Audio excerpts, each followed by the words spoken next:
Отманды оғыша кешіңіздермен ардақтуу айымдар жана мырзалар, урматтуу биздин сүйүктүү көрөрмандар, жалпыңыздарга жалындуу ысык салам айтып, Баткен телеканалында кечки Баткен көрсөтүүсү башталды. Барыңыздарга assalamu алейкум деп кетелим. Бүгүн болсо күнгө жума 6 август. Мынакей сиздер менен кайрадан көгүлтүр экранда көрүшүп жатканыма кубанычтамын. Ардактуу көрөрман, эки тоо көрүшпөйт, эки адам көрүшөт деп бекерден айтылбаса керек. Мынакей кайрадан бир жумадан кийин сиздер менен туп-туура дал ушул убакыттарда көрүшүп жатабыз. Барыңыздардын аманчылыгыңыздарды тилейбиз. Кандай отурасыздар дегендей, барыңыздар аман эсенсиздерби? Мына ушундай сагынычтуу саламдар буюрса сиздерге болсун, ардактуу көрөрман. Эгерде барбыз деп бардыгыңызды билгизип, бизге SMS билдирүү жазып, жана ошондой эле телефон чалып койсоңуз болот.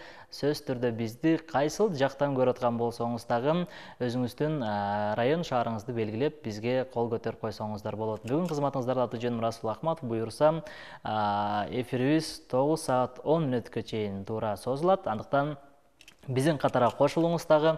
Баткен телеканалын өткөрө бербей, башка каналдарга которбой, биз менен сонун жагымдуу бир музыкалык чыгармага сиздердин жан дүйнөңүздөрдү дал ушундай бир жакшы бир позитивке бөлөйлү деп бүгүн атайын конокты чакырып, ошол коногубуз дагы сиздерге бир жакшы чыгармаларды аткарып берсин деп буюрса эфири сонун болот деген ойдомун. Азыркы да мен ушундай бир ойдо турам. Эгерде кызык болуп аткан болсо, анда жакыныраак олтуруңуздар. Экрандын астында биздин номерлерибиз турат, дал ушул номерлерге байланышка чыксаңыздар болот. Бизде студиябызда коногубуз бар, ардактуу көрөрман, анда тааныштыра кетейин. Дагы бир шаарыбыздын өзгөчө бир таланттуу инсан десек болот. Дагы айтканда, Баткен шаарынын тургуну Орозбек Бегматов агабыз бүгүн студиябызга келип отурат. 20-22 аскер бөлүгүнүн кызматкери жана ошондой эле өзүңүздөр билгендей эле белгилүү атактуу ырчы Сагынбек Момбековдун шакирти. Assalamu алейкум агай. Студиябызга кош келдиңиз. Кечки маанайларыңыз кандай? Жакшы, рахмат. Алгач эл менен амандашып, саламдашып алыңыз. Assalamu алейкум. Салам. Баткен. Кечки Баткенге салам бардыгы. Маанайыңдар түшпөсүн, дайыма маанайда жүрүңүздөр. Ооба, мына ушундай биздин агайдын көрдүңүздөр, маанайыңыз жакшы буюрса? Жакшы. Маанай жакшы. Жакшы. Биз буюрса маанайларыбыз сонун, ошондуктан сиздерге да мына ушундай маанайлар каалайбыз. Жана ошондой эле биздин ушул режиссерлорубузга айтып кетели, биздин запистер даяр болгон болсо, буюрса эртең дагы дал ушул берүүбүздү көрө албагандар болсо, сөз түрдө көрөт деген ишеничтебиз. Андыктан азыр бирок кечикпестен бүгүн көрүңүздөр. Бүгүн түз эфирде баардыгы кызык болот. Экран түбүнө биз номерлерибизди чыгарып койдук. 0223 03 03 66 телефон номери иштеп жатат. Анда биз маегибизди баштайлы. Орозбек ага, өзүңүз тууралуу биздин эфирибиздин шарты боюнча ушундай. Өзүңүздү эркин сезесиз. Үйдөгүдөй атмосфера өзүңүз көргөндөй эле жаңы биздин студиябыз. Мына алгачкы жолу келипсиз. Буюрса да көп келиңиз деп ниет кылалым. Өзүңүз тууралуу айта кетсеңиз. Мен ушу Баткен шаарынын Кыздыл кварталында туулганмын. 71 жылы. Андан кийин 10 класста ушу Баткенде Ленинде бүткөнбүз. Ленин мектебинде 9-ондо. Анан армияга барып, армиядан келип ушул Баткен электр тармактар ишканасында иштеп жүрдүм, электрик болуп. Азыркы учурда мына 20-22 аскер бөлүгүдө энергетик болуп иштейм. Ал жакта да эмгектенесиз, үй бүлөңүз тууралуу айтсаңыз, канча кызыңыз бар? 3 кыз, 2 уулум бар, жубайым бар, жакшы, жашоом жакшы бардыгы. Демек 5 баланын атасысыз. 5 баланын атасымын. Жакшы, уулдарыңыз эң чоңу канчада? Кичинеси канча жашта? Чоңу 27 жашка толду быйыл азыр. Кече жакында толду, ого да ден соолук каалайм. Кичинеси, эң кичинеси быйыл 12 жашка толуп атат. Мынакей ардактуу көрөрман, өзүңүздөр көргөндөй эле бир жакшы баягы сүйүктүү балдардын атасы бүгүн Орозбек Бегматов агабыз бүгүн бизде конокто. Өзүңүздөр көрдүңүздөр, гитара турат. Дал ушул гитара менен бүгүн сиздерге жандуу ырларды аткарабыз. Эми келиңиз, ушул бир аз өзүңүз тууралуу дагы мына таанышып кеттик дегенде, анан негизи сиз айтпайсызбы, азыр мектеп бүтүп эле армияга кеттим деп? Армияга барганбыз, армиядан келип туруп анан кайып заманда, кыйынчылык заман болгон ошол убакта. Канча жыл болдуңуз армияда? Барып келгениме 30 жыл болду. Жок, азыр эми баягы армияда жигиттик милдет аткаруу үчүн 1 жыл жүрөт, Сиздер убагыда? Биз 2 жыл жүргөнбүз. 2 жылда. 2 жыл. 89-га 91 келгенбиз, 91-жылы декабрда. Электр тармагы кандай иш кирип калдыңыз? Электр тармагында эми ошол убакта Баткен ресте ансамбль ачылат десем да группа умалда группа менен дедилем, анда азыр да эме жок да, эми мен тап. Группа ачылат десе мен чакырган ушу гитаранын аркасынан барып калып, ошо гитара аркылуу рейске пока сен иштеп тур, бизде адам жетишпей атат контролерго дегенден анан ушул жерге кирип 12 жыл иштедим го, контролер болуп. Бирок эми турмуш шартка байланыштуу болбой калды. Анан гитараны өзүм эле ойноп кеттим деп. Сагынбек Момбек менен таанышып. Азыр эми сөзүнүн башында айтты, мынакей Сагынбек Момбековдун шакирти деп, Шакирт. Эми ушул инсан тууралуу айтып кетсеңиз, кандайча таанышып калдыңыз, кандай шакирт болуп калдыңыз? Бул кишинин ырларын мен ушу 9-класстан баштап угуп биле баштадым бул кишинин ырларын. Анан көп гитараны четкенде эми мен мынчалык деңгээлде четкен эч кимди көргөн эмесмин. Анан ушинтип жүрүп ошонун ырларга сиңип кирип, Бишкекке изде барып, табышып, анан чертип бердим, чертсем анан ким үргөттү деп ал киши да таң калды мага. Сиз ал кишиге чейин эле өзүңүз чертип жүрүңүз, гитараны? Мындай, ошонун стилиде ойногом да. Ким үйрөткөн сизге? Же жөн эле ошол кишини көрүп эле гитараны колго алып Самоучка менен үйрөндүңүз, Гитаранын ырларды угуп туруп эле ушу гитараны чертип, гитара салып ырдап кетчүмүн да жашында. Эми азыр мына берки ырларды эми ырдай берем. Эми ал киши эмне деди анан ырдап берсеңиз, гитараны ойноп берсеңиз? Эми мындай айтканда, бул азыр киши мына бу Орто Азияда, башка республикаларда мындай деңгээлде киши жок, гитарада ачык айкын ырдайт. Бул көрүп айтты да, бул мен сага ишенбей турам, ушундай Баткенден да ушундай гитара ойногон балдар бар экен деп. Аябай таңыркап эме калган, мен үйгө барып сыйлап, азыр ошонун бери катташып турабыз жакшы. Демек, ал кишинин дагы репертуарынан ырларын ырдап жүрөсүз? Ырдап жүрөм. Канча жыл мындай устат шакирт болуп жүрдүңүздөр? Азыр так 97-жылдан бери да. 97-жылдан бери. Демек, чогуу жакшылыктарга барып жүрдүңүздөр? Ооба. Жакшы. Азыр биз көрүүчүлөрүбүзгө эскерте кетели, ардактуу көрөрман, эгерде бизге жаңыдан кошулган болсоңуз, анда дагы кутман кеч каалайбыз. Сиз түз эфирде Баткен телеканалына кечки Баткенди көрүп атасыздар. Бүгүн бизде мына конокто өзүңүздөр көргөндөй эле Орозбек Бегматов агабыз турат. Эгерде агабызга өзгөчө оригиналдуу суроо берсеңиздер, каалоо тилек эмес, суроолорду берели, анткени каалоо тилек баарыбыз эми айтып жүрөбүз бири-бирибизге дегендей эле. Сөзсүз түрдө каалоо тилектерди жазыңыздар, жазбаңыздар дебейм, жазыңыздар, жана ошондой эле оригиналдуу суроо болсо, агабыздын мындай бир кандай десек, ойлондуруп, мындай жооп бере турган болсо, сөзсүз түрдө жаккан болсо, анда биздин демөөрчүлөрүбүзгө дагы бир ирет эскерте кетели. Биздин демөөрчүлөрүбүз мынакей Баткен шаарында жайгашкан Разаков көчөсүндөгү Эркатай дүкөнү. Буга чейин жумшак оюнчуктарды берип жүргөн болсо, мына бүгүн сиздерге атайын жаш балдар үчүн мен буга чейин айтып кеткем, жаңы төрөлгөн ымыркайдан баштап 12 жашка чейинки улан кыздарга кийимдердин баардык түрлөрү жана ошондой оюнчуктардын баардык түрлөрү сапаттуу десем болот. Дал ушул Эркатай дүкөнүнөн тапсаңыз болот. Дал ушул биздин демөөрчүбүз бүгүн атайын мынакей жаш бөөктөр үчүн сонун шортасы менен, футболкасы менен мынакей бүгүн белекти койду. Эгерде ушул белектердин ээси болом десеңиз, анда дароо бизге смс жазыңыз. Андан сырткары биздин дагы бир демөөрчүбүз Нургазиев көчөсүндө жайгашкан бул Кыргызстан дүкөнү чекене жана оптун баада ушул үй тиричилигине, күндөлүк тиричиликте колдонуучу баардык нерселерди тапсаңыздар болот. Мынакей порошоктор, андан сырткары эле тамак аштар кыскасы арзан жана чөнтөгүңүз ыңгайлуу баада ошол жерде сиздерге сунуштаймын. Эркатай дүкөнү жана ошондой эле Кыргызстан дүкөнүнөн келип өзүңүзгө керектүү нерселерди алып кетсеңиз болот. Жана ошондой эле оңой жолу агабызга суроону бериңиз. Жаккан болсо эфирдин аягында сөзсүз түрдө ушул эки белектин бирөөсүн сиздерге кыйгарабыз. Анда агай келиңиз, гитаранын кармагыңыздагы бир эфирибиздин башында бир сонун чыгарма менен баштайлы. Бизди азыр көрүп аткан негизи көп ошол кечки Баткендин көрөрмандары, тагыраак айтканда жаш муундан баштап орто муунга чейинки инсандар көрөт экен. Ошондуктан дал ушул баардыгына жаккыдай болуп бир жакшы чыгармадан аткарып берсеңиз. Биринчи ушул гитаранын азыр эфирден ырдарын алдым, апаларга ден соолук каалайм. Апалардын көңүлү чөкпөсүн, ар дайым апалар бар болсун. Эч качан кайгырбасын. Тургуналы Нурматовдун ағабыздың ыры бар эле, Эстейм апа деген. Соны ырда берейин. Анан биздин Абдушкур Нарматов ажы агабыздын бир макалы бар экен, ошону укканмын. Апалар бул мектеп, апалар бул университет деп. Бул өтө чоң маанидеги сөз да. Ошон үчүн мен ошо жалпы апаларга арнаймын. Апалар карбаңыздар, бар болуңуздар. Апалар үчүн Эстейм апа дайым апаларды сыйлап жүргүлө. Сөз түрдө. Сиздер үчүн болсун, ардактуу көрөрман.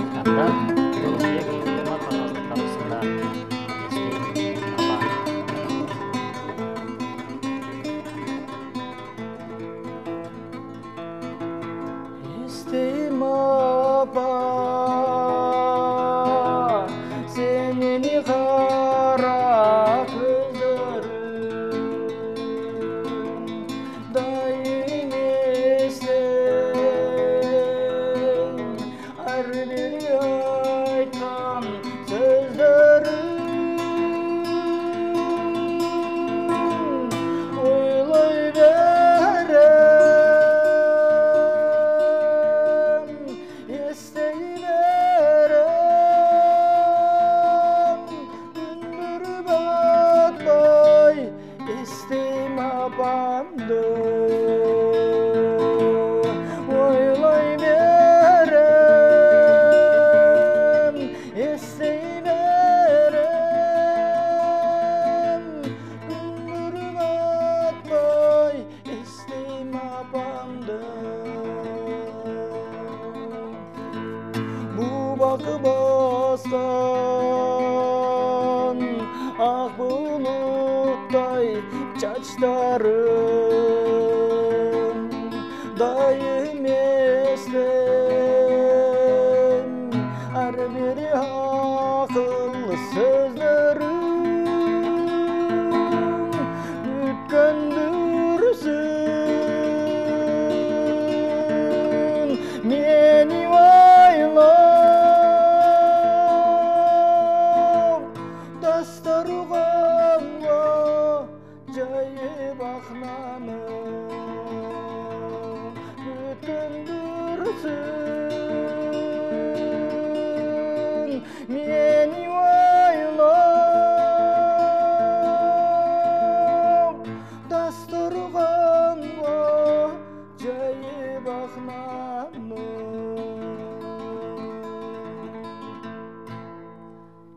Эне сага кандай мактоо жарашат, эне сенден ким сыймыкты талашат, теңдеши жок бул ааламда, эне сага баардык мактоо жарашат дейт. Ааламды кең десем апанын кучагынан тар экен дейт. Мынакей апалар жөнүндө сонун музыкалык чыгарма болду, ардактуу көрөрман. Сизге рахмат, сонун чыгарма, өнүңүзгө береке дейли. Ардактуу көрөрман, биздин экрандын түбүндө WhatsApp номерибиз турат. Дал ушул номерге өзүңүздүн суроолоруңузду же болбосо суроолор боюнча ушул ырдап берсин десеңиз, сөз түрдө текстин биле турган болсок, анда сизге аткарып бергенге даярбыз. Шашылыңыз дели 0223 03 03 66. Орозбек ага, эфирден сырткары сүйлөшүп калдым, өзүм обон жаратам деп, андан ырда жазып калам деп. Ушул кандайча ушул обон жаратып калдыңыз? Канча обонуңуз бар? Анабы азыр бир общий обондор мындай кыска-кыска кылып жазып койгон, даяр эмес. Даяр бир 3-4 бар эстрадный жанрда. Анан бир экөөнү бүтүргөм мындай ырдап гитарага салып. Бирөөгө классташтар жөнүндө ушу жанагындай юбилейлер болот го, 20 жылдык, 30 жылдык, 40 жылдык, ошолордо мындай илхам келгенде чыккан ыр бар. Бир 20 жылдыкта чогулгандек, ошондо бир гитара менен ырдап чыкканмын, ошондо классташтарга арнап. Сөз обону бир 3 күндүн арасында жазылып бүттү да. Мындай илхам келет деле, мындай келет, бирок алигидай өтө кылдат менен неме кылыш керек да, сөздөргө көңүл буруш керек. Ушу классташтарга арнаган ырларым бар, классташтарга. Көбүнчө репертуарды кандай темага басым жасайсыз? Меники азыр биттасынан турмуштун эмесин алам да көбүнчө. Мына классташтарга арнаган, ошо классташтарга чыгарылган, анан берги сүйүү жөндөрлөр бар. Жолу калбай калган күндөрүндай. Демек баштан өткөн бул дагы. Сонун жакшы. Буюрса алда ырдатабыз. Азыр SMS билдирүүлөр бар. Анда четинен биз окуп, өздөрүнө жеткирелим. 221 абоненти жазып атат. Талантыңызга таазим, ар дайым ден соолукта болуңуз. Бишкектен жиениңиз Ак Бермет SMS билдирип жиберген экен. Бизге көрүүчүлөрүбүз дагы чалып атат. Мынакей сөз түрдө чалсаңыздар болот. Бирок мындай маяк таштап койбоңуздар. Сөз түрдө толук аягына чейин чалыңыздар. Саламатсыздарбы дейт, Баткен облусундагы сыймыктуу жигиттерден болуңуз деп бизге СМС билдирүүнү 225 абоненти калтырган экен. Кечки Баткен жөнүндө 4 сапыр ырдап бериңизчи дейт. Демек азыр балким илхамыңыз келип калса, даярданып турасыз. Ассаламу алейкум дейт. Эгер сиз башынан кайра 11-класста бүткөнүңүздө кайсы кесипти тандамаксыз дейт. Дароо жооп берели. Эгер 11-класс бүтүп калсаңыз, армияга барбай эле кайсы кесипти несі болуп каласыз? Мен азыр эми ушу энергетика тармагын кармакмын. Ошол тармактан эсен. Жакшы көргөн сабагың кайсы досум дейт. Мен Азизбек деген СМС билдирүүлөрдө да келген экен. Бул сиздин ушул азыркы эле суроого утурлай экен да, кайсы сабакты жакшы көргөнсүз? Мен тарыхты. Тарых сабагын. Салам, кандайсыз байке? Сизге суроо, биринчи ата энеңиздин кадырын качан билгенсиз? Апаңызга биринчи берген белеңиз эсиңиздеби дейт. Мен армиядан келген жыл бергем. Демек, ата энеңиздин кадырын армияда жүргөндө билгенсиз, армияда жүргөм. Ардактуу 889 абонентим. Сиздин дагы сурооңузга жооп алдык. Колуңузга береке дейт. 661 абоненти, рахмат. Салам, Баткен дейт, Орозбай ага, мен сизди өтө жакшы көрөм дейт. Талантыңызга тазим. Сиздин бир тууганыңыз бужундан Малика СМС билдирип жиберген экен. 658 абоненти. Чоң рахмат, ардактуу көрөрман. Дагы жаза бериңиздер. Мына ушундай илхам деп калдык. Кандай учурда илхамдар келип калат? Илхам энди жанагындай. Катуу кубанганда келет. Бир кубангандан жакшы мындай капалуу эме болгондо ошондой чечкиндүү сөздөр келет да. Илхам ошондо көбүнчө кеп калат. Мен мына эмеге кыстарып жазып кое бергем, эле диктофонгочу, неме телефон диктофондорго бар. Ошондо келет да. Сүйүнгөндө, кайгырганда, чочуганда жымдай, сүйүнүп болгондо. Жакшы. Кызыл жолдун гүлү болуп жүрө бериңиз. Сонун ырдайт экенсиз дейт. СМС билдирүү жазган экен. Рахмат. Сиз жубайыңызды кантип, каерде таанышып үйлөнгөнсүздөр деп 889 абонент жазган экен. Мен жубайым менен мектепте табышканмын. Ал 7-класс, мен 8-класс элем. Ошондо кат алышып малда телефон жок эле. Кат менен жанда цифра аркылуу табышканбыз да, 345 деген цифра. 345 да. Ошо цифралар аркылуу саламдашып, ошол аркылуу таанышканбыз 8-класстан. Демек, окуп жүргөн кезден эле сүйүү болгон. Демек, канча жыл ушундай сүйүшүп жүргөн баштыңыздар? Армиядан келгениңизден кийин үйлөндүңүзбү? Армиядан келгенден кийин 85 болсок, 6 жыл жүрүппүз, 6 жыл. Чыныгы сүйүү, махабат. Балдарыңыздын арасынан сиздин жолуңузду жолдойюн деген барбы дейт? 220 абоненти. Балдарымдын арасынан жок. Жок, эч кимиси кызыкпайт, Жок, мындай. Такыр мындай гитара ойноп көргөн эмеспи? Же ойнойбу? Чоң ырдайт, азыр эми башка кесипке өтүп кетти. Эгерде кийинкилери балким эми бала да эми баягы чоңойгондо ушундай кесип тандаганда баягы алмашып калышы мүмкүн. Эгерде ушундай бир ырчылык жаатты тандаса, колдоп билеңиз же? Жок, каршылыгым жок эле эмигер. Бул деле бул өзүнчө бир жакшы талант, өзүнчө талант бар. Анда келиңиз, Орозган, бир өзүңүз айткандай эле бул жакта ушул балалык кезге кайттык дегенде, мектепке кайттык, эми мектепти бүткөнүңүзгө канча жыл болуп калды? Быйыл 32 жыл. Демек 32 жыл эми классташтарды сагындыңыз дегенде, ар кимиси турмуштун шартына байланыштуу ар жака кетти дегенде. Келиңиз, ушул өзүңүз жазган, өзүңүзгө таандык классташтар жөнүндөгү чыгармаңызга кезек береличи. Азыр эми ушул тарыхын да айтып өтсөңүз, ошол классташтарды классташтарга арналган бул 2009-жылы чыгарган. Ошонун бери ырдап жүрөм, анда эфирге чыга элек, бирок ушу классташтарга ырдап коем бир. Демек, биздин эфирибизден эксклюзив болот. Анда келиңиз.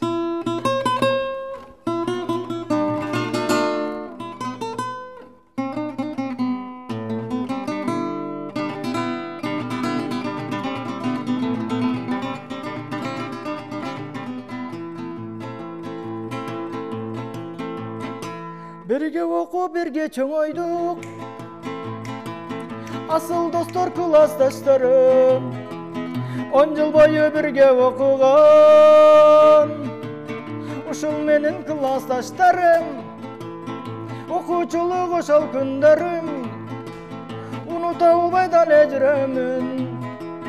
Тайталаңыз жаштыгым менин, эстен кетпейт элесиң сенин. 20 жыл өтүп арадан, жолугуштук бүгүн кайрадан, асыл достор классташтарым, ден соолукта жүргүлө дайым. Эжекейим жана агайым, алга сүрүп бизди ардайым. Эмгегиңер бийик чокудай, жүргүлөчү дайым урубай.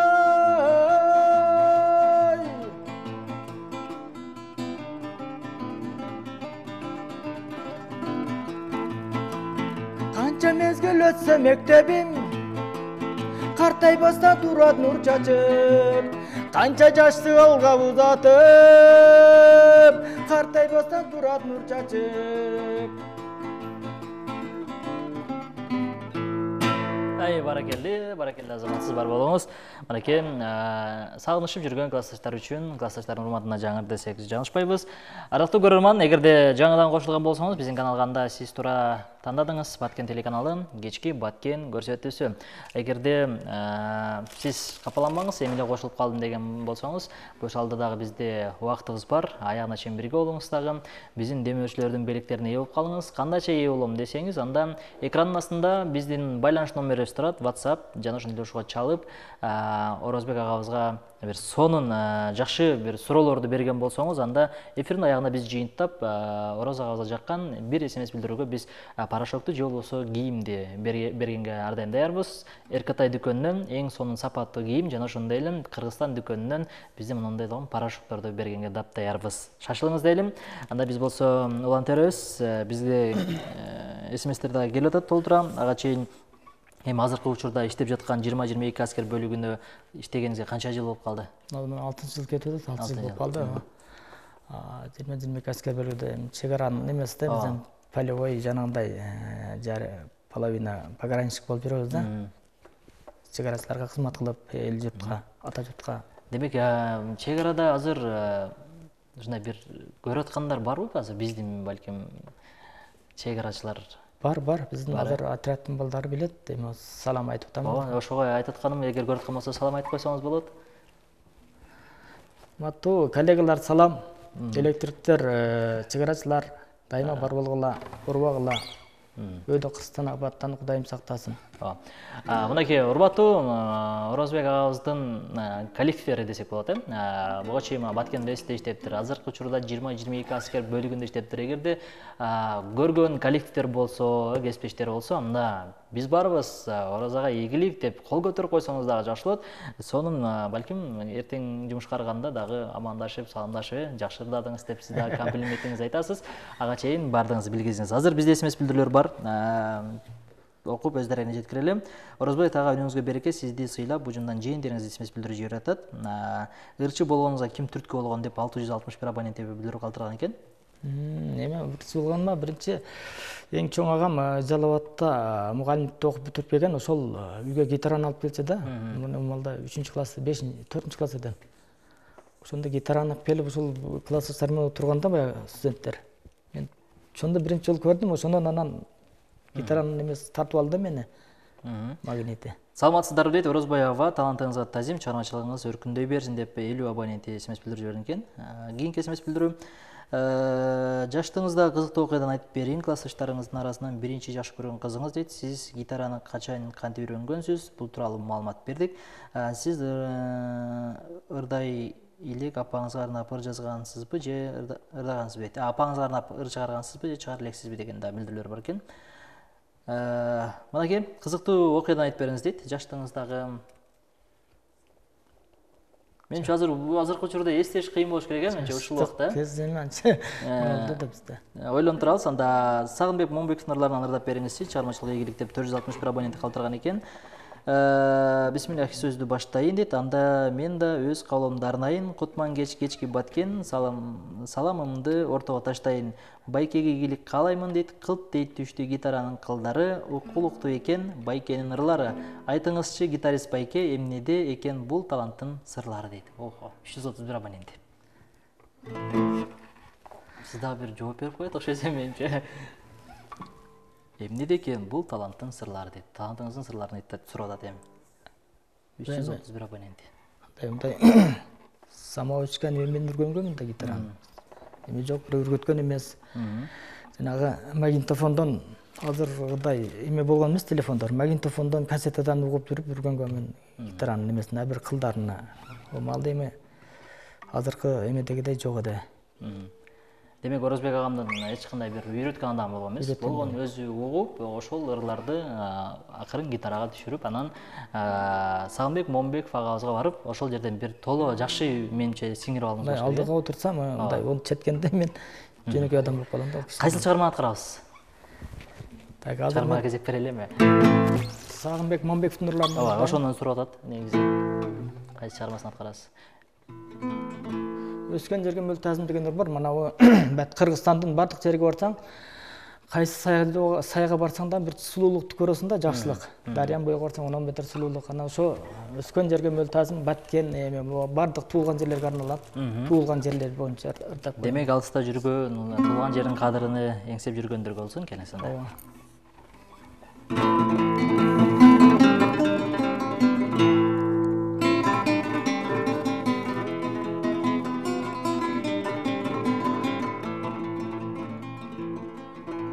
Bala kez eşne seni elebedin bir bolup en suyuktu benim menen kendi kan tamıp sende önüp öskön handıktan dazım kılıp zagan gelen sağınıp balalıktı ense bazır özüngö suyun dartıp köngül buram Sultankan sululuğun tardı meni Aldığına salam aytıp aldığına salam aytıp gelip duram Naristelik tazalık sabaladı bölünbey gözürmende Ös bulup halkından emgek kalsa артыңнан mezgillerinde Çınar direk şıgırap aytıp kılım sanatında sırbaydım Tübölü köpek kutkut, oldun güzünet katan taşınmayızın.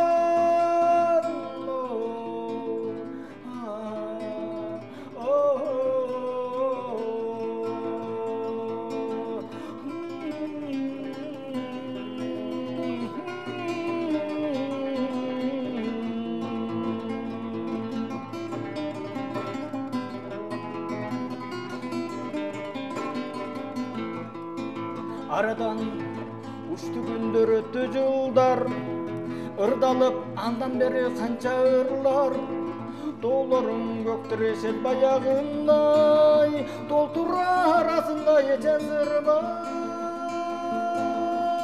Ötkürdüm ömrüm gönülün tarih Tarihın dizge jetmey taşın jarıp Arı jazdap sen yaşarıp gül canımdan Çerimdi jagасың o çerimdi jagасың oqsanlarım Naristelik tazalık sabaladı bölünbey gözürmemde Ötmez bolup kalkından emgek kalsa артыңнан mezgillerde Çınar direk şıbırap aytıp kılıp sanatında sırbaysın Tübölü köpek kutkut oldun gözün et kaçan taşınmayızın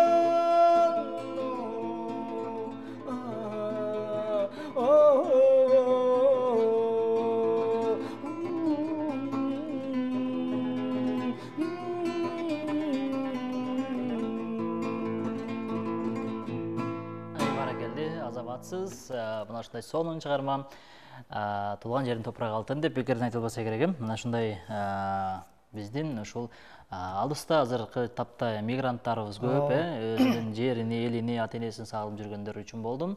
Анда бизде азыр бир чалуу бар экен, кабыл алып көрөлү. Алло, саламатсызбы?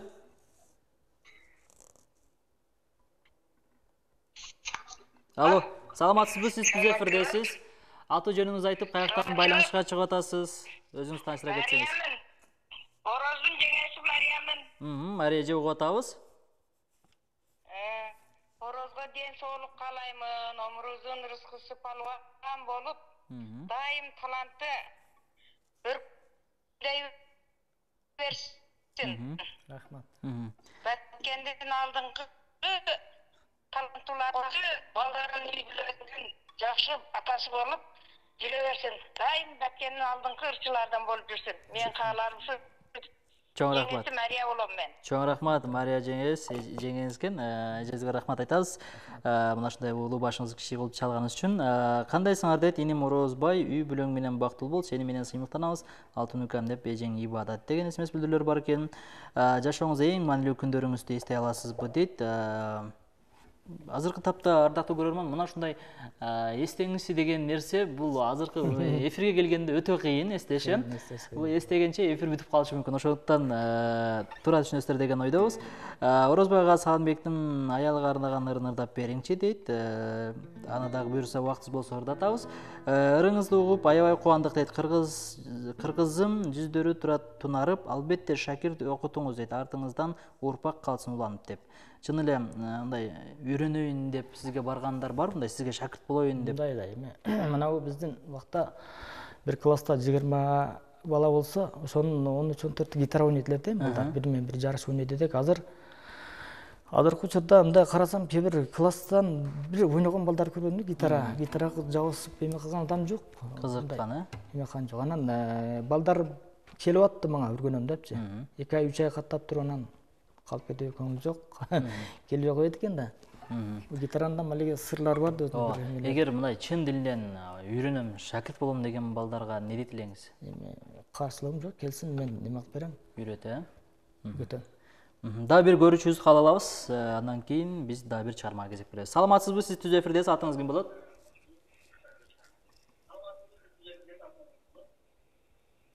Саламатсыздарбы? Баткен кечи. Угатабыз. Атыңыз ким? Мен Орозбайдын эжеси. Атыңыз? Мен Чолпон эжеси. Чолпон эже, угатабыз. Мүмкүн болсо телевизордон бир аз алысыраак туруп алсаңыз жакшы болот эле. Кудай берсин, жакшы элдин алдында тап жүрө берсин деп, элге таанылып, үй бүлөңө тынччылык, аманчылык, балдарың менен бирге кошо жашап, кошо көргөн жакшылыктарыңды. Иштериңе ийгилик, өзүңө ден соолук. Чоң рахмат, Чолпон эже, бар болуңуз, чалганыңыз үчүн ыраазычылык айтабыз. Анда келин дал ушул биздин чалган көрүүчүлөрдүн урматына бир жагымдуу чыгарманы беребиз. Андан кийин убактыбыз дагы жыйынталып барат экен. Туулган күн жөндөр деп койсоң. Анда жакшы болот, учурдан пайдаланып, туулган күн демекчи ардактуу көрөрман, өзүңүздөр билгендей эле алдыда биздин эгемендүүлүк күнүбүз дагы аз эмес убакыт калды.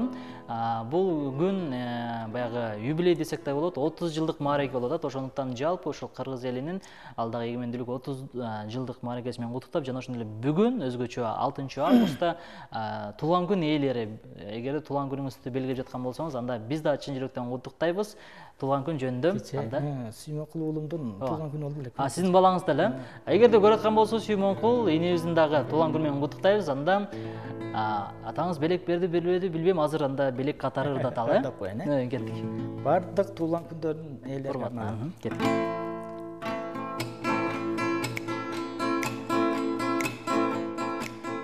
Бүгүн майрам, бүгүн сенин күнүң. Айтылар калоолор, ымырда сен үчүн. Толдуруп куйгула, калтырбай бакалды. Балалык сүйүүлөр эми артта калды. Туулган күнүң менен куттуктаймын сени мен. Туулган күнүң менен куттуктаймын менен менече.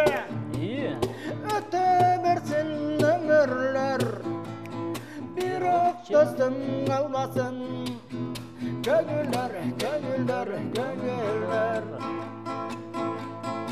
Эскеребисин эске, түшкөндө ырдагым. Экөлөп үй курган балдардын бакчасын. Дагы эскеребисин жарокер классташың. Жанашып олтурган мектептин партасын.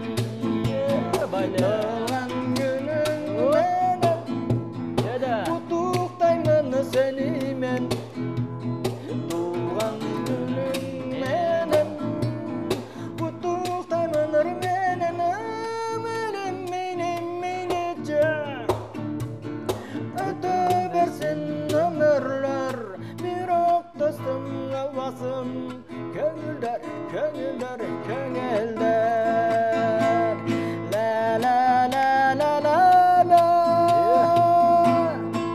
Баракелде азаматсыз. Албетте менче көрүп аткан көрөрмандар барды кол чапты. Өнүңүзгө берекем.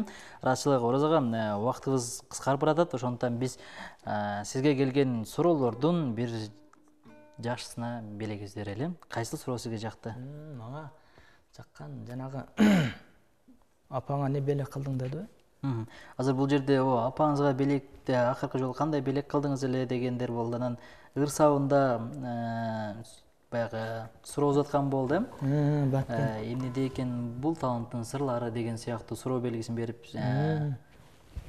көп смс билдирүүлөр келип атат. Кимиси сизге мындай сизге өзүңүзгө жакты?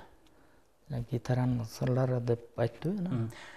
Бисмиллахтан сөздү баштайын, анда мен да өз калоомду айын, кутман кечки баткен саламымды ортого таштайын. Байкеге ийгилик каалаймын, кылт дей түштү гитаранын кылдары. Окулуктуу экен байкенин ырлары. Айтыңызчы, гитарист байке, эмнеде экен бул таланттын сырлары дейт. Ушул жактыбы? Жакшы. Ушул смс билдирип жатты. Анда урматтуу бизди көрүп аткан ушул смс билдирүүнүн ээси, тагыраак айтканда, бизде азыр 331 абонент экен. Эгерде көрүп жаткан болсоңуз, сизди чын жүрөктөн кыттыктайбыз. Белекти кайсы белекти берели анда буга? Тандоо сизде болсун. Менче жаш баласы болсо, анда биз ушул жаш балдардын кийимини берели. Эгерде анан порошок десе, порошок беребиз. Бул тандоо сизде болсун, анда 331 абоненти эфирден сырткары сизге байланышка чыгабыз, чалабыз. Белекти кандай жолдор менен алып кетесиз, аны дагы айтабыз. Белегибиз албетте Эркетай дүкөнүнөн сонун балаңыз үчүн кийим дал ушул сизге арналат. Анда сизге ыраазычылык айтабыз. Убактыбыз да кыскарып баратат экен, ошондуктан эфирдин соңунда биз сизге эркин микрофон берели. Камераны карап, жалпы ушул айта турган сөзүңүз болсо, саламдарды жолдосаңыз болот. Эми Кыргызстанга кааларым тынччылык болсун, эч кандай топулаң жанагындай согуш болбосун, чек арабыз бекем элибиз тынч болсун. Өнүгүп өсүп кетсин Кыргызстан. Ар дайыма жамандык эмес, жакшылыкка күбө болуп жүрө берейик. Апалар, эжелер, карындаштар кайгырбасын, эч качан дайыма бар болоюк, тынч болоюк. Эл Кыргызстанга береке, пайыз берсин Кудайым. Ар дайым ден соолук каалайм бардыгыга. Чек арачыларга да чек арабыз бекем, элибиз тынч болсун. Албетте, чек арабыз бекем болсо, элдин уйкусу да тынч болот, Ар дайым ушул көрүп аткан 20-22 аскер бөлүгүнүн деги эле ушул чек арачылардын бардыгына да ден соолук биз дагы каалайбыз. Сизге дагы ийгилик ишиңизге, келип бериңиз үчүн чоң рахмат. Буюрса дагы көрүшөр күндөр алдыда. Жакшы чыгармалар жаратып жүрө бериңиз, элдин купулуна толгон ырлар жаратып жүрөңүз. Мынакей обонду ачырат экенсиз, мукамдуу обондор жаратып жүрө бериңиз дейли. Рахмат сизге. Рахмат. Жана ошондой эле бизге азыр көптөгөн смс билдирүүлөр жазды. Чын айтканда, Москвадан дейт, мынакей Бишкектен жазаткандар болуп атат. Тилекке каршы убактыбыздын аздыгына байланыштуу анча-мынча смс билдирүүлөрдү биз өз дарегине окуп жеткире албай калдык. Капа болбойсуздар. Буюрса эфирден сырткары биз окуп жеткизип коебуз деген ойдобуз. Жана ошондой эле албетте биздин жеңүүчү абонентибиз 331 абоненти. Эгерде көрүп жаткан болсоңуз, анда сизди дагы бир чын жүрөктөн куттуктайбыз. Сиз дагы менин байкашымча бир таланттуу инсан окшойсуз. Негизи эле баягы Кыргыз элинде, Баткен элинин арасында таланттуу инсандар көп. Эгерде сиз дагы ушундай таланттуумун десеңиз, анда келиңиз, сиздин талантыңызды биз дагы жалпы журтка ачып көрсөткөнгө даярбыз. Байланышыңыздагы биздин кечки Баткенден кадырлуу конок болуңуз. Биздин демөөрчүлөр дагы бир эскертебиз. Бул Эркетай дүкөнү жаңы төрөлгөн ымыркайдан баштап 12 жашка чейинки улан кыздарга кийим кеченин жана ошондой эле жумшак оюнчуктардын баардык түрлөрүн тапсаңыз болот. Дареги Разаков көчөсү, Курманжан датка дүкөнүнүн арткы жагында жайгашкан. Андан сырткары дагы биздин бир демөөрчүбүз бул Кыргызстан дүкөнү Нургазиев көчөсүндө жайгашкан. Чекени жана дүң баада сиз бул жерден соода кылып кетсеңиз болот. Арзан жана ошондой эле сиздерге керектүү чоңдуюңуз ыңгайлуу дүкөн. Сунуштайм, келиңиздер, ушул жерден соода кылып кетиңиздер. Ал эми ардактуу көрөрман, жалпыңыздарга терең ыраазычылык айтып, бүгүнкү эфирибизди жыйынтайбыз. Буюрса, келерки жумада дагы аман эсен болгонго чейин коштошом. Бүгүн кызматыңыздарда аты жөнүм Расул Ахматов болду. Не дейсиз, азыркы учурдагы обурлардан оолак болуңуздар, ден соолукта болуңуздар. Кайрадан эфир аркылуу көрүшкөнчө саламатта калыңыздар. Рахмат силерге дагы.